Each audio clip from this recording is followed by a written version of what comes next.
Time for a very quick repair.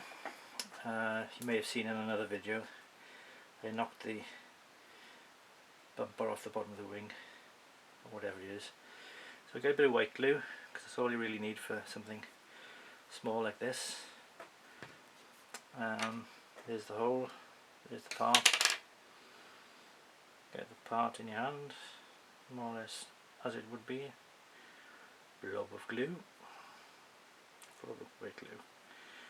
And if my eyesight is good enough, I can find the hole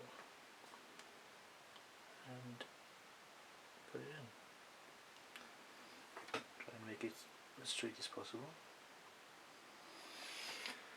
Now I don't have all my kit with me, so I'm going to use a bit of ingenuity and a bit of an old guitar string and use it to wipe away the excess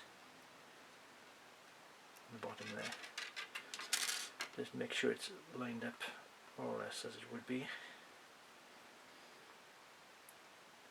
And there you go. One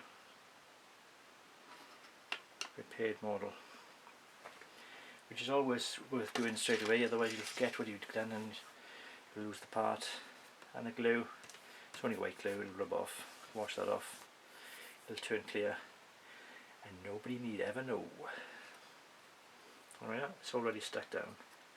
I'll leave it on its back for a bit, but no, that's done. Hooray!